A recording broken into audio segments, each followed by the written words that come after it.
Assalomu alaykum aziz yurtdoshlarimiz, millatdoshlarimiz, xususan meni qo'llab kelayotgan yaqinlarim, aka-ukalarim, yaqinda ko'rdinglar, hukumatni laychi itlari, blogerlari ommaviy tarzda spam qilib bizani YouTube kanalimizga xuruj qilishdi. Bundoq olib qarasa, bu ham jangsiz jang usuli. Lekin bu narsaga biz tayyor edik. Shuning uchun rezerv kanallar qilib qo'ygandik. O'sha ishda bosh-qosh bo'lgan har bitta ukalarimizga minnatdorchilik bildiraman. Bundan keyin jangsiz jang usuli yana davom etadimi? Davom etadi. Bu hukumatga xalq o'zini kuchini ko'rsatib qo'yish kerak. Ko'rdinglar, biz aksiya qilamiz dedik. 6-7-8 dekabr kunlari ish tashlash qilamiz desak, hukumat atay 6-7-8 dan beri bordi. Endi bir kunda ertaga misol 9-da qilamiz aksiyani, balkim bunga ham tayyorgarlik ko'rgan bo'lishi mumkin, lekin men oldin ham aytganman, yana aytaman, bu jangsiz jang usulini 200 dan ortiq turi bor. Shulardan bittasini hozir o'z-o'zini tarafdorligi tushuntirib o'tib ketaman. Agar bu hukumat shunaqa blogerlar bilan yo nima deydi, odamlar bilan bizga qarshilik ko'rsatayotgan bo'lsa, bizda bunga qarshi usullarimiz juda ham ko'p. Avvalambor bitta savol. Bu pul, misol ekvivalenti 50 kron, misol uchun. Pul shunaqa narsaki, sizni ishlaganingiz uchun sizga haq qilib beriladi. Sizni pulingizga hech kim xo'jayin emas. Hech kim xo'jayin emas. Buni siz ishlab topgansiz. Buni qachon jinoyat bo'ladi? Siz buni soxta qilib chiqarganingizda jinoyat bo'ladi. Ya'ni falshifka. Uyingizda soxta pul chiqarsangiz jinoyat bo'ladi.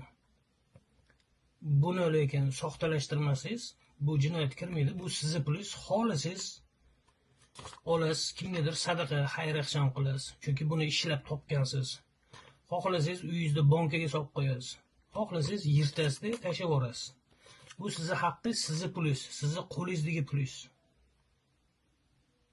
Jangsiz jang usulini yana bitta zo'r yo'li. Bu hukumatdan, svetdan, gazdan, metandan, boshqadan, hammasidan joningizga tegib ketdimi? Bu hukumatga noroziligingizni bildirishni yana bitta yo'li bor. Men shuni ko'rsatib beraman.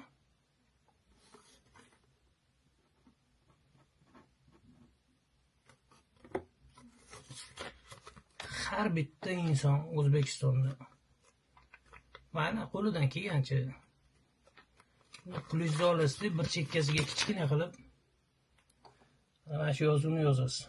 Stop. Ya'ni kim? Ko'ryaptimi?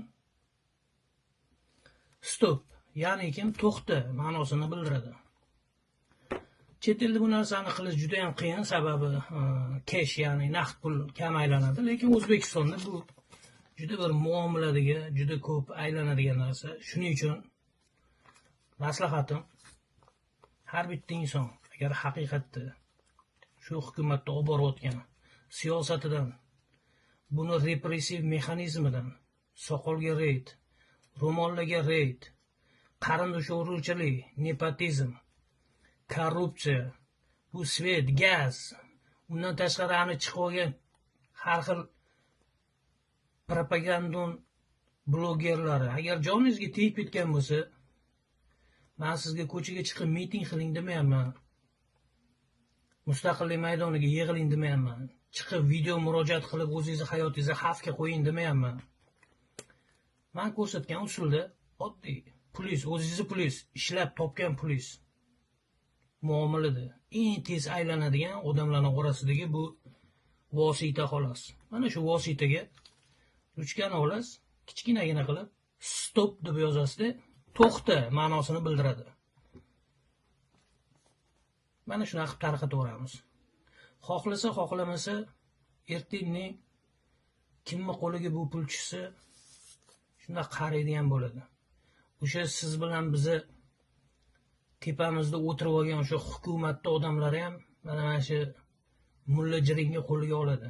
O'shanda ko'radi, xalq nimadan noroziligini tushunib anglab yetadi. Oddiy misol. Prezident portaliga telefon qiling, ishingiz bitmayapti.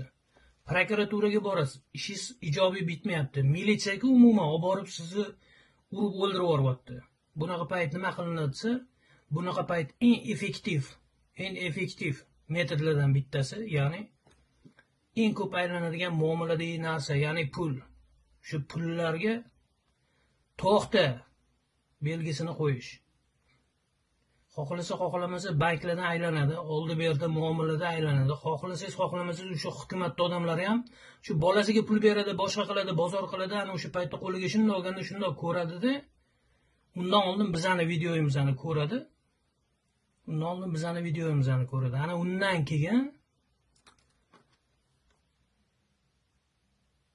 keyin etapga o'tamiz. Plan Barbarossa boshlandi. Hammaga assalomu alaykum, kuninglar xayrli o'tsin, sog' bo'linglar, salomat bo'lasizlar. Ko'rishguncha.